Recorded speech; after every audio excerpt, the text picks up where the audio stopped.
juga jualan juga? Jual juga, Pak. Dua-duanya? Iya. Kemasan juga, curah juga? Iya. Itu tadi ada itu? Ya, ada, Pak. Dia baru satu aja? Iya. Baru saja kita memantau, ngecek langsung terkait dengan ketersediaan minyak curah yang ada di Pasar Lemah Abang. Jadi memang tadi dilaporkan bahwa minyak curah baru mulai tersedia kurang lebih 2 hari ya, dan penjualannya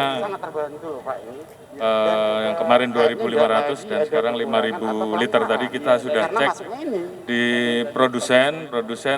Jadi tentunya harapan saya para produsen, distributor, karena kita lihat di pasar kondisinya antriannya masih seperti ini, saya harapkan untuk distribusinya segera dipercepat, bisa masuk ke pasar-pasar sehingga kemudian masyarakat bisa mendapatkan minyak curah dengan mudah, karena memang kita lihat masih ada kesulitan, dan tentunya ini menjadi catatan kita semua untuk mengawal distribusi dan meyakinkan agar minyak curah segera bisa masuk pasar. Tentunya saya minta Pak Kapolda, rekan-rekan stakeholder dari pemerintah daerah, Pak Pangdam, kita bantu untuk mengawal distribusinya, titik-titik yang masih kosong diinformasikan.